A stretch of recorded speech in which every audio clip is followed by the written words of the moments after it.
Hey there, my name is Cody and we're going to talk about the RODE VideoMicro. If you're looking at this, you're probably considering an entry-level microphone in order to improve over the inbuilt microphones you have in your DSLR camera.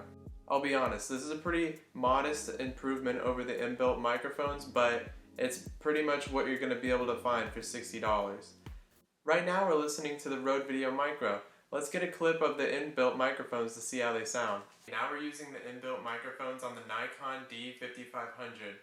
As you can hear, they're okay. Probably enough to just get some scratch audio, but it's always good to have an external microphone to improve the quality. Now to get into what's in the box.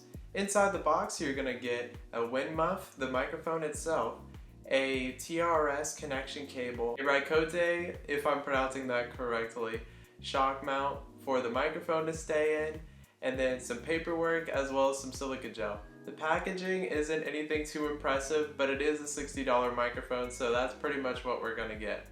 A lot of DSLR cameras will claim to have wind noise reduction built in. Personally, I haven't tried it. If you're looking to reduce wind noise and are using the RODE VideoMicro or any other external microphone, I would recommend using the given wind muff or maybe one that you have to purchase.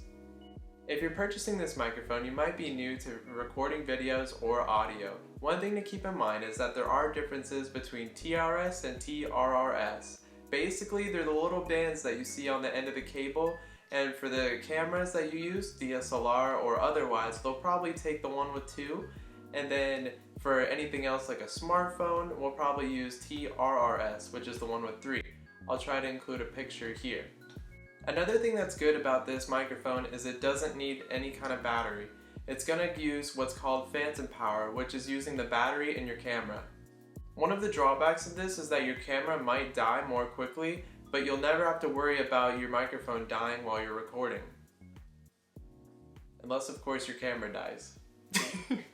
Alright, so that's been a quick talk about the RODE VideoMicro. Stay tuned for more videos.